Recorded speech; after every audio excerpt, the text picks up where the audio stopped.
First Watch Now. What you need to know from the Cochise County Sheriff's Office. Hosted by Cochise County Public Information Officers Carol Kappas and Grady Butler.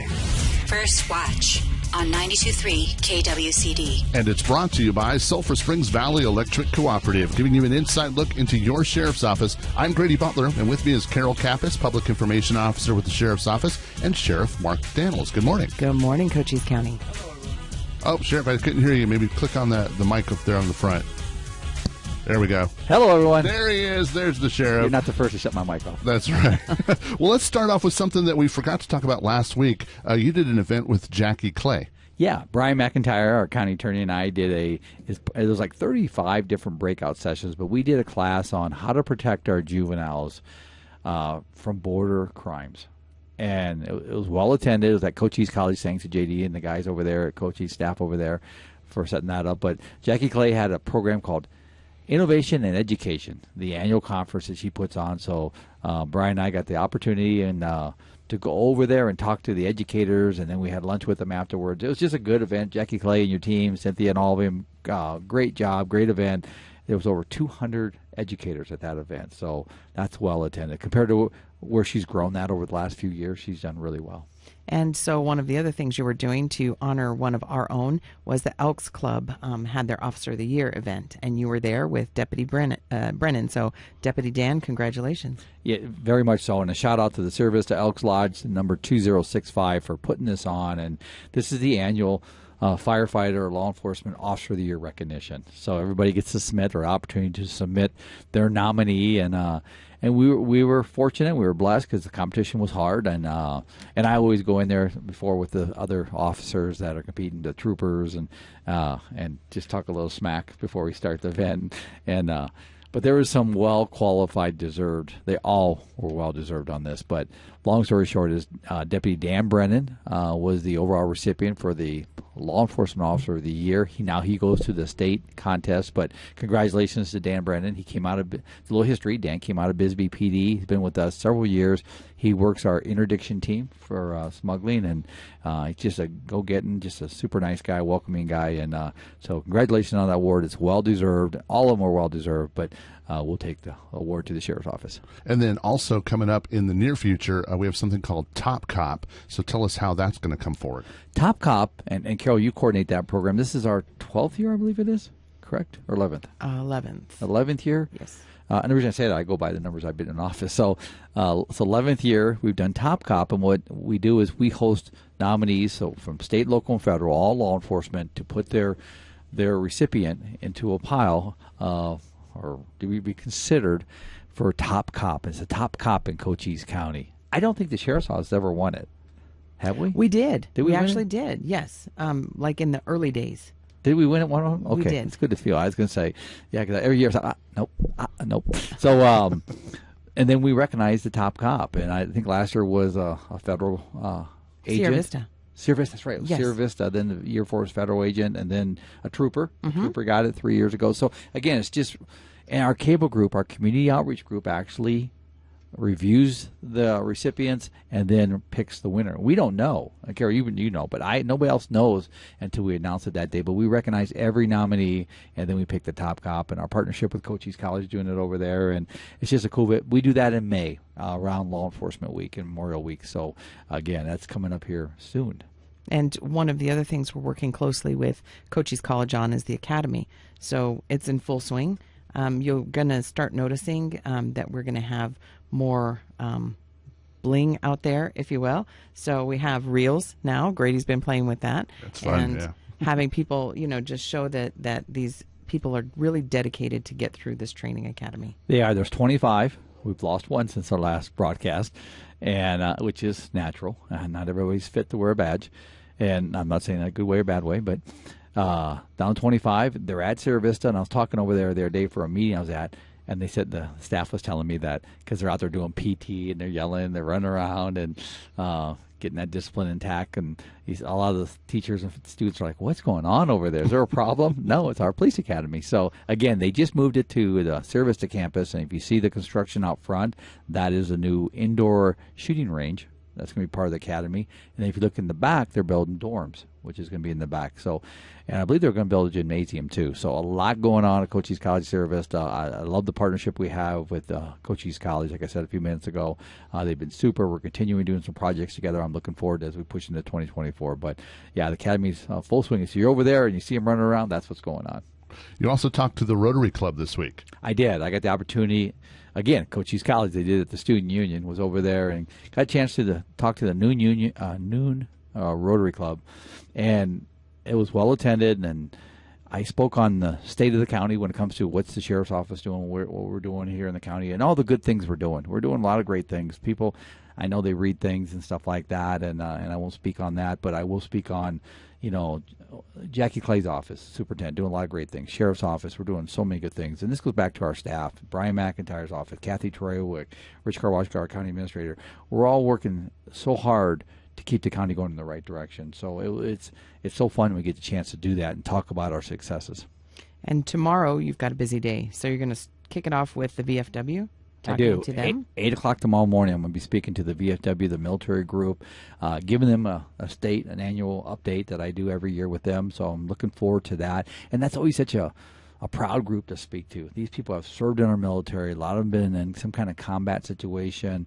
And let me just say, it's just such an honor to, first of all, I always start off thanking them, and I'll do that again tomorrow, for their service to this country. We forget that, and we should never, never forget why we're sitting here in a free nation. And it's people like that. So it's an honor to do that tomorrow. And I'm just excited to do that. And then you'll be in Benson doing airport dedication, or being at the airport dedication. Yeah, the Benson Airport. They're having a big ceremony tomorrow at 2 o'clock. And it's open to the public. It's at the Benson City Airport there, and they're going to rename the field to the Paul Kersham Field. And Paul is a local hero there in the Benson area. You probably have heard the advertisements on that, but it's just exciting that they're going to recognize a local hero for their local airport and stuff. So, and I want to give a shout out for Peggy Judd. I know we just went through on the county update there, but Peggy's going through a lot with her husband right now, Kit. So Peggy, our prayers are with you, our thoughts are with you. I know you're going through a trying time there, and but we wish you well on behalf of the Sheriff's Office. Another shout out we want to give is to Jake Karchner. Jake Karchner. You all know the name Karchner. I know that name. Yeah, Karchner Caverns. That was part of his family there that donated that years and years ago. But Jake's a rancher. Him and his wife, JJ, up in the Benson area. They do a lot of ranching, but Jake's been with us 20 years. And he's part of my, since I've been sheriff, I put him on the ranch advisory team, new program we put together, which is the team that goes out and liaisons with our agriculture folks.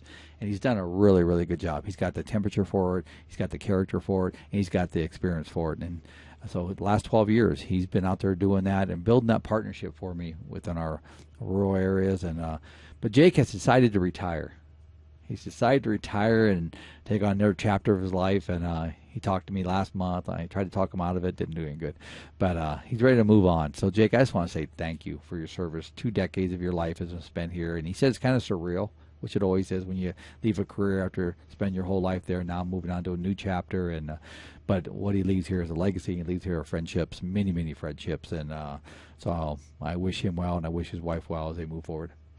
And we had some out-of-state visitors this week. Looks like the whole month is going to be busy with a whole bunch of that. But this week we had Kieran Donahue, who's the incoming National Sheriff's Association president, and he brought some people with him. And I think that they enjoyed their time here. They did, and they went out with our interdiction team. They spent some time. They saw some of our innovation. Kieran Donahue is a sheriff up in Idaho, just outside of Boise, and he's the incoming president for National Sheriffs. I'll be in D.C. with him in 2 weeks, and I've worked a lot of programs with Kieran. He's a Western type sheriff, but he's a go-getting, very intelligent sheriff in that aspect. And but yeah, he came out, brought some visitors with him to kind of share what we're doing down here. And so again, good friend of mine, but he's also just a leading sheriff for this country and the things he does out there. But it's a nice visit we had with him, and I know he is in fact, some of the comments he put back, he goes, "You got a great staff, Sheriff." And I said, "Thank you. That's what makes who we are." Everybody says, "Well, it's you, Sheriff." No, it's the men and women that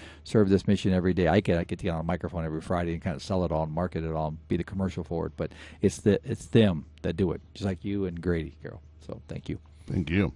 And one of the things that he saw down here was some of the smuggling that's going on. And we just had one. You're going to give an update on smuggling, but we had one that involved a juvenile.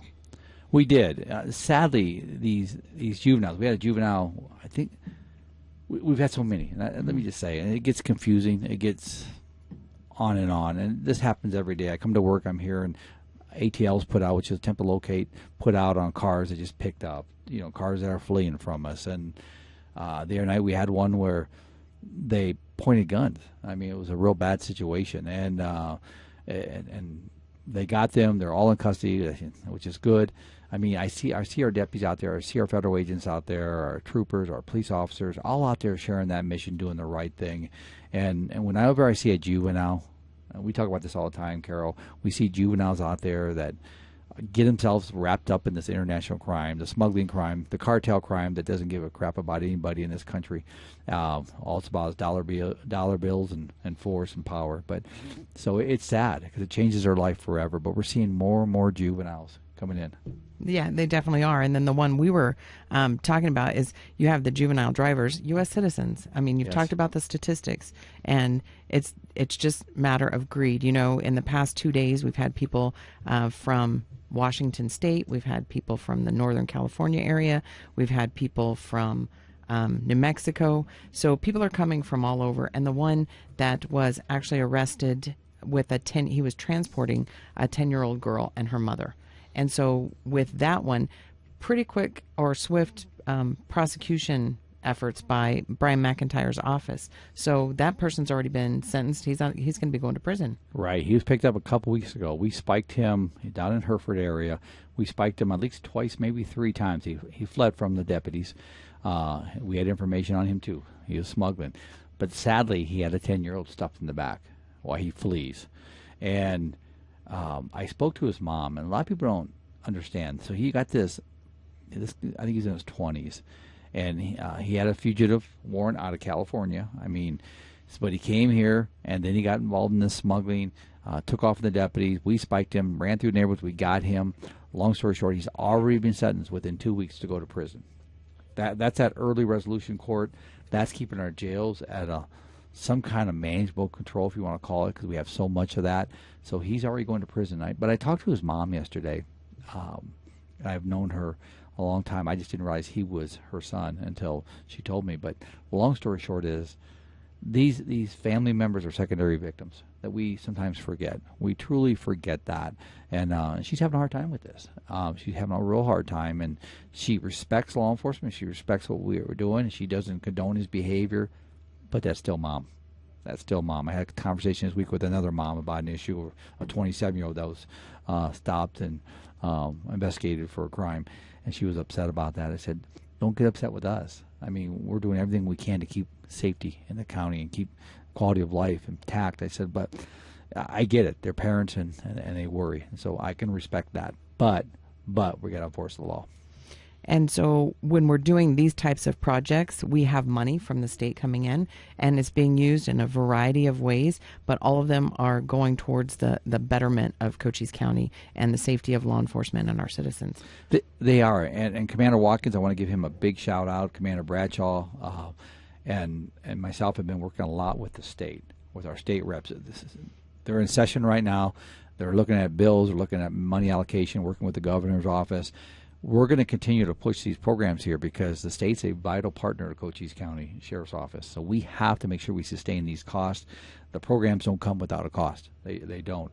And one thing I've been committed to and been steadfast with is not to take taxpayer dollars here in Cochise County, but get the state as a partner. Because this is not Cochise County exclusive problem. This is a state of Arizona's problem.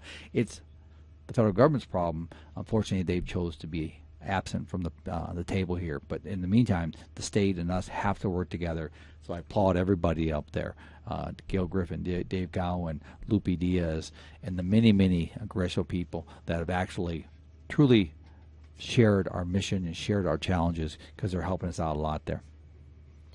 So for your safety message today, we're going to talk about making turns safely and picking the correct lane. Yes, and multi-lanes, and there's no better example. And when you come on to 92 from Ramsey Canyon or Ramsey Road, and everybody knows where that's at, south of town.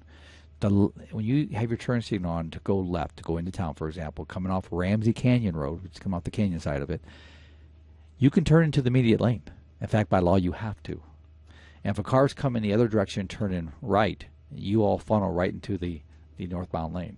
It's a nice even flow. So if they come into your lane, they're illegal. When they hit you, that's their fault. If you go into their lane, you hit them, that's your fault. But you can't hold up traffic. You can't impede traffic because you don't want to turn to the immediate lane, or you're concerned they won't. Yesterday, I sat there, and for almost the whole cycle, the car would not turn into the immediate lane. Everybody, and the cars coming the opposite direction were turning into their immediate lane, but this car would not turn. Folks, that is illegal. You have to move in traffic. If you say, well, I didn't know for sure, no, you have to move in traffic. I mean, if they hit you, well, we don't promote that kind of behavior, but we give these prevention messages because we're trying to educate people on how to drive on these lanes and these turn lanes. So you got to go into the immediate lane. And that could be a citation, because sometimes there's, active when there's a plan to go out and find those kind of drivers. Well, exactly. And I know Service to PD, talking to their chief yesterday, we're going to be running some details. They're going to be running an aggressive driver detail. It was in the paper today. And they're going to come out there, and mainly because all the people that run the red lights, the stop signs, all this stuff, that promotes a public safety issue. So they're going to be stepping up the game on that. We're going to be stepping up the game on some alcohol enforcement. That's more DUI enforcement, alcohol establishment enforcement. You're going to see a lot of that coming throughout Cochise County. So again, as we move into next month or so, you're going to see a lot more proactive law enforcement. We've dealt with the border issue for 2 years. We're going to continue doing that, obviously, but we also got to not neglect some of these community vulnerabilities and risks. So that's what that's all about. Traffic, be careful if you're out there driving, because if you see some lights behind it, it means you did something wrong usually. Second of all, the alcohol establishments for drinking and driving. We're not going to tolerate it. So, and also the establishments that overserve, for example, or not following the comply when it comes to alcohol, you're going to see some stuff on that too. Well, Sheriff Mark Daniels, we thank you for coming and talking to us today. Thank you, Grady. Thank you, Carol. Thank you, everybody. Have a safe week. Drive careful, please. And Carol, who do we have coming in next? We have Denise from the Cochise College Foundation. First Watch on KWCD Country. It's brought to you by Sulphur Springs Valley Electric Cooperative. It's First Watch Now. Hosted by Public Information Officer Carol Kappas and Grady Butler. On 92.3 KWCD. And it's brought to you by Sulphur Springs Valley Electric Cooperative, giving you an inside look into your sheriff's office. I'm Grady Butler, and with me is Carol Kappas, Public Information Officer with the Sheriff's Office, and our next guest. Welcome back, Cochise County, and we have Denise from Cochise College Foundation. So thank you so much for being here. Thanks for having me. You've got a couple of really cool things coming up, but first tell us, what is the Cochise College Foundation and what you do? Okay. The foundation is a nonprofit organization, and we handle contributions that are in support of students and the college. Our mission is basically promote student success, and our vision is to enable anyone who wants to come to the college to be able to have access, basically. So we deal with scholarships and things like that. Excellent. Mm-hmm. So you have a fundraiser coming up that's going to be a lot of fun, and it might encourage people to get out and get fit. Yes. So tell us about that. We're in the 4th year of the Pathway to 150K. It's a virtual run, walk, or cycle. And basically, we raise money through that for the senior scholarship, which is the one that's guaranteed to graduating high school seniors who come to college right away. Nice.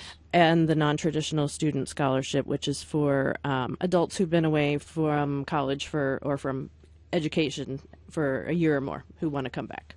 So what do you do in this run? Okay. It's virtual, right? It is virtual. Okay. So we started it during the pandemic when you couldn't really have events, and we just never stopped.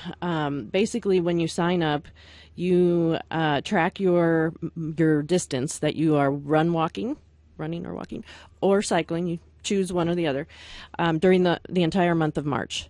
And for every certain milestone that you pass, you earn an entry into a prize drawing. So say you walk 30 miles in, 2 weeks. I don't know. Right. I'm trying to remember how many I've walked before. I usually get to somewhere. I'm happy if I get to 100 in a month. But anyway, you get then an entry in the prize drawing for every 10 miles. So you get 3 entries, and we have great prizes. Okay. And then for cycling, you get an entry for every 30 miles that you cycle. So. Yeah. And how much does it cost to participate? It costs $40, and then when you're in the state of Arizona, there is a tax on online transactions that comes with it, so we can't control that. And then, of course, your credit card processing fee. Okay. So, yeah. Cool. So you mentioned prizes. Do you have those off the top of your head? Do you have a list of them somewhere? Can we go see those? So they're not out public yet, but they will be at some point. Okay. We have numerous Fitbit Versa 4s. We have visibility vests, running belts, resistance bands, water bottles, Bluetooth headphones like, earbuds. We have running socks, lunch bags, beanies, tangle-free rapid speed jump rope, a lot of fitness-related things. And Makes then sense. and then we have some gift cards, and then other things from local, businesses that are like a basket that they put together. So if I could take a moment and recognize our prize sponsors, Sierra Toyota helped us with the Fitbits this year. KE&G Construction is responsible for the majority of those things I just listed. And then some of our other like gift basket type things were from Swire Coca-Cola, Olive Garden, I cannot remember them all. Olive Garden, Texas Roadhouse. We're getting Target. Okay, that covers them. Okay. Yeah, Sorry. we're like, wow, there's more. There's always that when you have the list that you forget somebody. Right, of that course. always happens. Yes. So special thank you to the sponsors. So now what we need to know is, how do you register for this? How do you get involved? So the easiest thing to do is go to the Cochise College website. It's cochise.edu/give. And on the left-hand side, there are some links, and it says Register Pathway to 150K. And if I could mention, you can register on your own, or you can set up a team of up to 4 people. And that makes it just a little more fun. It's just bragging rights that you're winning. We don't, necessarily make an award for whoever went the furthest, but this is for the everyman and every woman kind of person. It's not necessarily, we'll take marathon runners and all that, but it's really more built around the person who just wants to be active and have a targeted time frame to do it, and maybe you win a prize. That's and pretty you're cool. supporting schools. And it's walking. scholarships. I mean, you can walk. You don't have to run it. You can walk it and Right. and Yeah. get some entries. That'd be really Right. cool. So tracking you can do either through your own personal fitness device. I use a Fitbit. That's the easiest. And then I manually upload it into the registration system. Or you can download an app on your phone called RaceJoy.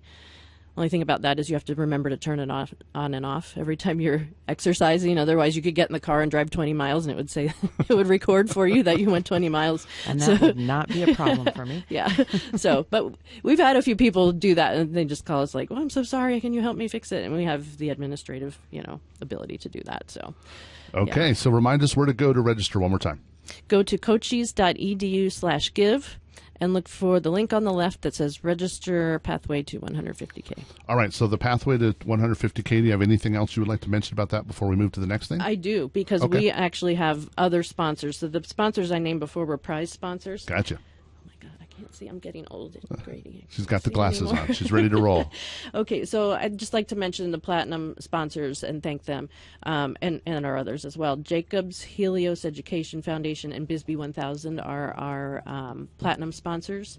And then the others we have are Southwest Gas, Legacy Foundation of Southeast Arizona, Freeport McMoran covers our shirts. We do receive, everybody who registers gets a little bag of goodies, including an event shirt, the Fraternal Order of Police, Huachuca Lodge 28, Valley Telecom, Doris Caldwell, The Country Lawyer, Grasshopper Landscaping, and American Southwest Credit Union.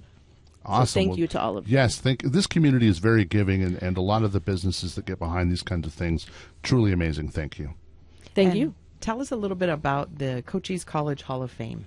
So the Hall of Fame is something that we started during the college's 50th anniversary, and we were really just trying to celebrate our college and people who have gone above and beyond to support students. And so we are currently taking nominations for that. We have an induction class once a year or so. Currently there are probably about 50 members in there, but we are planning to have an induction in the fall during the college's 60th anniversary year. So currently our nomination deadline is April 1st, and there's a form on our website. But before I get to that, I should tell you what we're looking for. So the criteria are that we are looking for nominations of people who have positively advanced the college's legacy after being part of the Cochise College community, or people who have left a legacy that made a significant impact on the institution or its students. Do I have the time to give a couple of examples of That what would be great, some of those yeah. are? So in the first category of people who've positively advanced the college's legacy after being part of the college community, just some of the people who we've inducted were Danny Ortega, who's an alumnus, who has been on our governing board, has moved around the state and been on the boards of other college foundations. He's just a huge fan of community colleges, but he started with Cochise College. We have Peter Van Bogart, who's an alumnus, and he is a business owner of a big fabrication company in Tucson, very visible, positive image type of a thing. And then in the other those are just a couple of examples. In the other category, we have people who are like founders of the college, the Spikes and people who have been volunteers on boards, things like that. Matthew Borowick, Mark Battaglia on the foundation board, and then recently we inducted George Bugen, who left a bequest that is actually funding residence halls on the Sierra Vista campus. So it's not money. It's a lot of, some of them are inducted because they've made a contribution that's clearly impacting the institution. But others just gave of themselves, they're volunteers or whatever. And so those are the two categories of things we're looking for. So how can people nominate someone for this Hall of Fame? So there is an online form. I recommend going to cochise.edu and typing into the search box Hall of Fame and hunting for it that way. The form does ask for, whoever's nominating to provide as much information as possible, because that helps us in the vetting process. So it asks for like what was the certificate or degree the person earned, and approximately when did they attend or volunteer or whatever it was that they did. And then we kind of look for summaries of the nominee's professional background, or their college or community service or honors and awards, things like that, just as comprehensive as it can be and how it relates to the college, basically. All right, so remind us where to go to nominate one more time. Go to cochise.edu and search Hall of Fame. There's a big search box on the homepage of cochise.edu, and just type Hall of Fame and it'll get you there. And can you tell us a little bit about some of the students that you've helped? Sure. We had a student this year who came to us asking for an emergency scholarship. And what happened was he registered for class. Everything was going fine. And then he had a car emergency. Couldn't get to class. So while we were working through the process of figuring out if we had money to help him, we realized that he had never applied for the non-traditional student scholarship, and he was qualified. So we ended up helping him with the non-traditional, which is like a $1,200 scholarship. If you're full-time, it's really good. And at the very day that he found out about that, his brakes completely went out on his car. I'm so glad we were able to help him, because he's a good student. He's in clubs, things like that. We have another one who she received the senior scholarship, so right out of high school scholarship, and she said, this money is really helping, but what it does even more is it makes me feel like people care that I succeed. So again, money it helps, but the motivation that it gives students, that feeling of welcome, that feeling that someone cares, is in some ways as important, if not more important, than tuition money. And when they're a senior for any school, or is it just Buena, do you say if anybody who graduates wants to go to college right now, can they qualify for those scholarships? For the senior scholarship, yes. What they need to do is basically enroll the semester after they graduate from high school, and choose a major. Mm-hmm. And then they're awarded $500 for the year, so it'll be $250 a semester, and then it's renewable up to 4 semesters. And it's also available to people who have earned their GED through the Cochise College Adult Ed program. That's amazing. And they can do that just by contacting the college, or just registering and it automatically happens? How does that work? Typically they register and it should automatically happen, but they can also always go to the financial aid office and ask for more details. That's really the best place to go. Last year we had 417 students that we helped through the senior scholarship by itself. That was down a little bit from the year prior, but that was just basically based on not on how much was available, but on how many students committed or renewed, were still going to school at that time. And we had 62 non-traditional student scholarships last year. It's a good year. Well, Denise, we thank you for coming and talking to us about the Cochise College Foundation and what you guys do. And before you go, give us your website in case people want to register for the Pathway to 150K or if they want to nominate something for the Hall of Fame. For the Pathway to 150K, it's cochise.edu/give. And for the Hall of Fame, it's just cochise.edu and type in Hall of Fame in the search box. Well, thank you for coming and talking to us today, and thank you for everything you do for our community. Thank you. I All right. really appreciate it. Carol, who do we have coming in next? We have Rick and Drita from Sahara. First Watch on KWCD Country is brought to you by Sulphur Springs Valley Electric Cooperative. It's First Watch Now. Hosted by Public Information Officer Carol Kappas and Grady Butler. On 92.3 KWCD. And it's brought to you by Sulphur Springs Valley Electric Cooperative, giving you an inside look into your sheriff's office. I'm Grady Butler. With me is Carol Kappas, Public Information Officer with the Sheriff's Office, and our next guest. Hi, introduce yourself. I'm Jarita Newton. And I'm Rick Hackney. We're from the Sahara Organization, Thrift Store, and Food Bank. And you guys are in Huachuca City, is that correct? Yes, sir. All right. So first of all, tell us a little bit about your what you guys do. We have a nonprofit thrift store, which will help fund our food pantry. We give out food boxes 4 times a month. We help fire victims. If there's a fire, we get a call from the police department or sheriff's department, so we can go assist them until Red Cross shows up. If you need help with vouchers and stuff, we can also do that. And we're just here to help all of Cochise County. And where are you guys located in Huachuca City? 425 Huachuca Boulevard in Huachuca City, right across from Sunny D's restaurant. Okay. And so you guys, I know you guys are expanding right now, and you guys are feeling some growing pains. How can the community help you? We can use cash donations or food donations. That way we're not spending the cash we have on food. Right. We acquired the building behind us, which is actually bigger than the building we're in now, so we'll have lots of things going on. Instead of doing our parking lot sales, we'll actually have indoor yard sales, so the stuff can stay set up all the time. And it's going to be nice. You guys just got a Connex too, didn't you? Yeah, from the border wall guys. Oh, okay. We actually got a good deal on it, yeah. We got a 45-foot Connex for $2,500. So when people come to your store to purchase things, what kind of stuff do you have? Everything you can imagine comes through here. We get whole houses and estates donated to us. So if you can imagine it, it's probably come through our store. We even got old stuff like Treadle sewing machines, antique stuff. We just went yesterday. This guy and his wife had an antique store, and they're aging out of it. And we went to their house, and he gave us a whole bunch of nice, expensive clocks and stuff like that. He was a clock repair guy. Oh, nice. And he gave us all kinds of stuff. In fact, it's still in our car. We haven't even unloaded it yet. And can people donate to your store? How do they do that? Yes, they can. They can come to the store anytime, Wednesday through Saturday from 10 to 4. We ask that if you have big items that you do it on Friday and Saturday because there's 2 people there on those days. It's hard to move big stuff with only one person in the store. So Friday and Saturdays we take big stuff like furniture, couches, and items like that.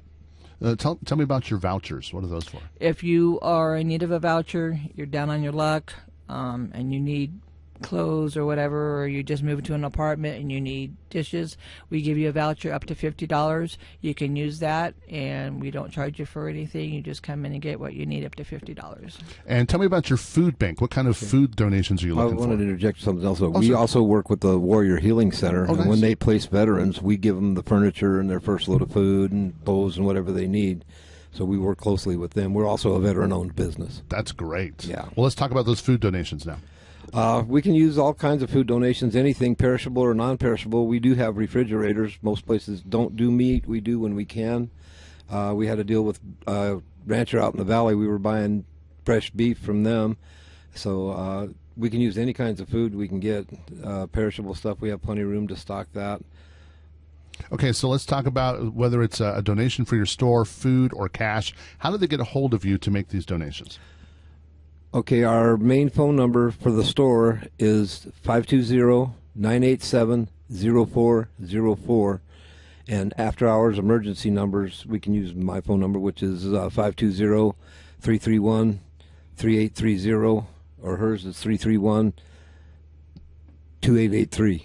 And we're going to give those numbers out again in just a little bit. So if you want to grab a pen and paper, we'll give those. But let's talk about, you guys love law enforcement. You guys got something coming up for that. Yeah, we do. We do a Law Enforcement Appreciation Day every year, and we weren't geared up for the regular day they do it on this year because we just came through Christmas and Thanksgiving.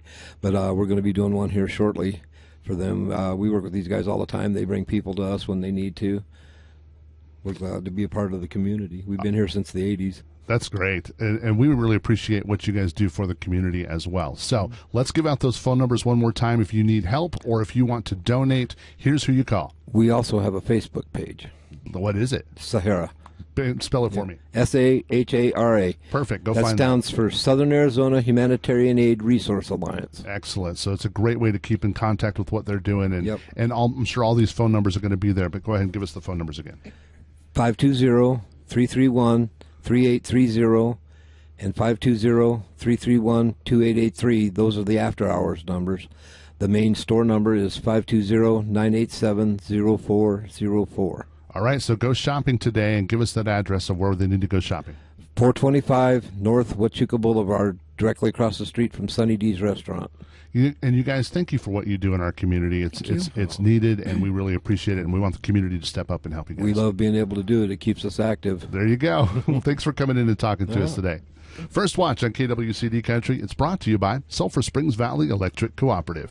It's First Watch Now. Hosted by Public Information Officer Carol Kappas and Grady Butler. On 92.3 KWCD. And it's brought to you by Sulphur Springs Valley Electric Cooperative, giving you an inside look into your sheriff's office. I'm Grady Butler. With me is Carol Kappas, Public Information Officer with the Sheriff's Office, and our next guest. Welcome back, Cochise County, and thank you so much, Ms. Pauline Fredericks from St. Vincent de Paul, for being here. So welcome, and tell us a little bit about what you do at St. Vincent de Paul. Well, I'm proud to say that I'm the president of St. Vincent de Paul, and we're all volunteers that work there. We do have a small force of people that are paid, that are on the payroll, and I just wanted to say thank you so much for letting us be here, because what this does is it gives us community awareness, and to raise the awareness in our community and to show the real needs of what's going on here. It's so important. A lot of people don't understand the strife that's going on these days with so many people.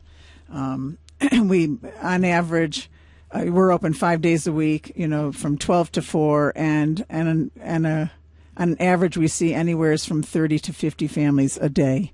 And that 30 to 50 families evolves into about 4,700 or more family members if we were to add all of the people they were representing. So that's what we help. And I wanted to say there's 3 parts of St. Vincent de Paul. Everyone knows the St. Vincent de Paul thrift store.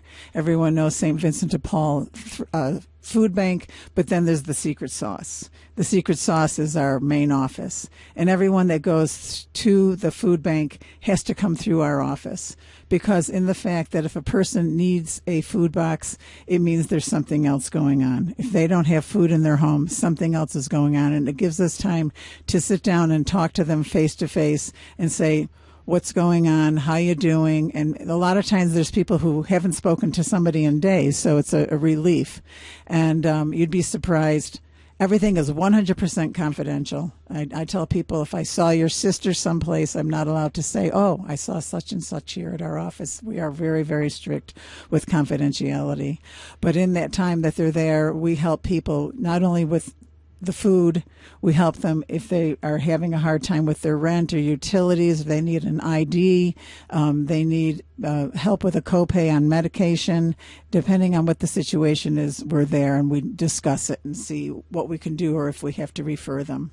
And so St. Vincent de Paul does so many things that maybe are behind the scenes that people don't know about. So that's why we wanted to have you in as well. Thank you. But you're a 501c3 nonprofit. We are, yes. So you're 100%, whatever you get out of the thrift store or donations, that's all that sustains you. That you don't have any other funding revenue anywhere. No, we do apply for grants. That's really necessary to offset a lot of the cost of us helping people, because it goes into the thousands of dollars on a monthly basis. And people like, oh, you know, they don't realize the the amount of money that is actually put out to help people, and we do talk to people about it and so on, which is really important and why they need it. And a lot of people have a difficult time budgeting, and so we talk about budgeting and we talk about how to get their money out. It's not a budgeting class. They're only in there for a few moments, so we try to take as much time as we can talking to each person that does need help in that capacity. So what I wanted to tell you is that during our last fiscal year with the Community Food Bank, we distributed over 479,000 pounds of food, which is nearly 40,000 pounds a month. And people don't understand what we are doing there. All of the people that work there are volunteers. We've distributed just last year about 12,400 food boxes, with about over 1,000 a month, as you can figure out with those factors. And if you take and add all up the numbers over a 12-month period, that's over 42,000 people. And half of the children of those are children. I mean, half of the people are children, excuse me. So that's very important that we focus on that. People with children pull our heartstrings. We don't want anything happening to children. And parents know that they can come and talk to us. We have the amount. I want to say that what we've seen more is that the people in their late 20s to 50 have been greater recipients lately, and it concerns me. I wanted to say that a lot of people are looking for work in this community, but what we've seen, and I wanted to say that the jobs available, there are jobs, but frequently employers are telling that they're not providing consistent hours. So let's just say I work at Burger King or any other place like that, and my hours have been 10 to 12. Well, if I have it 10 to 12 every day, I can go and get a second job. No, it's all like hopscotch all over the place. And so people aren't able to really get their life calendar in order to even consider a second job, and then there's people who are working one full time at one place, and the next week this says, oh, we're cutting you down to 13 hours for no apparent reason, when they're actually a loyal employee. So I'm not quite sure what that is.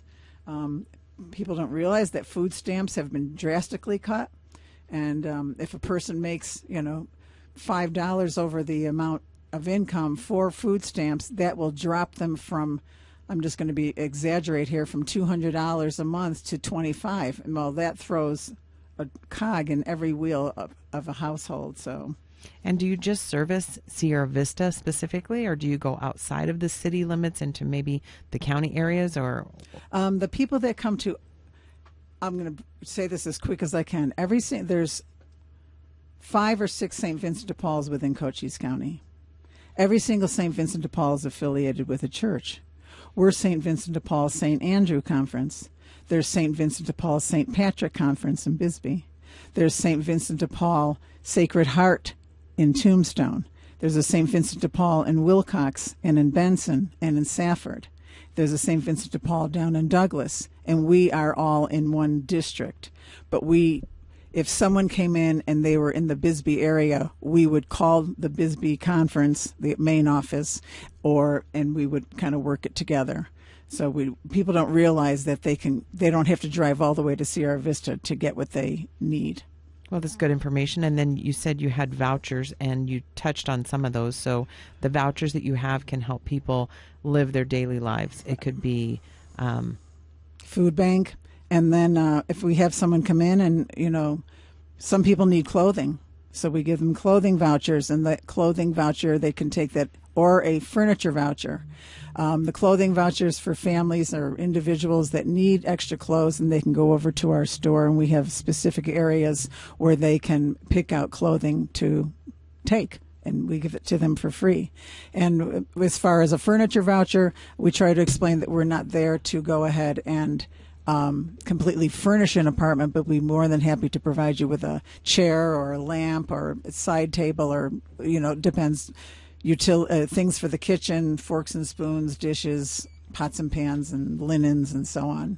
So how can the community that's listening right now help St. Vincent de Paul?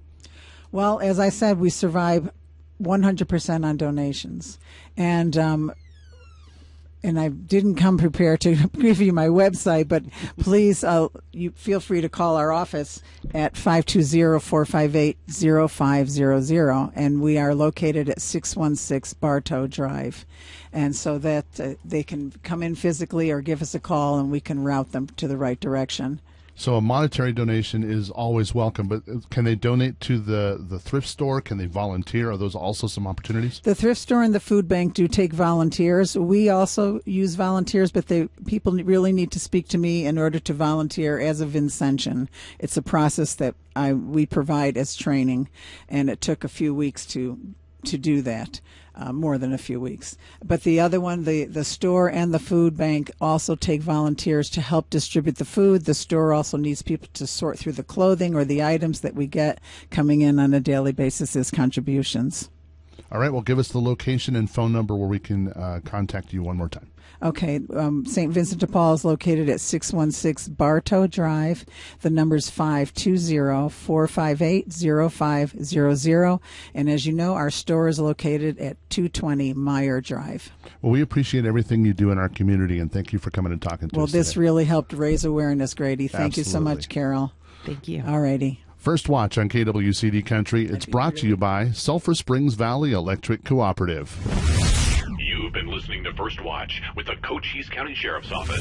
Hosted by Cochise County Public Information Officers Carol Kappas and Grady Butler. Join us again next Friday morning, 7 to 8 a.m. First Watch. What you need to know from the Cochise County Sheriff's Office.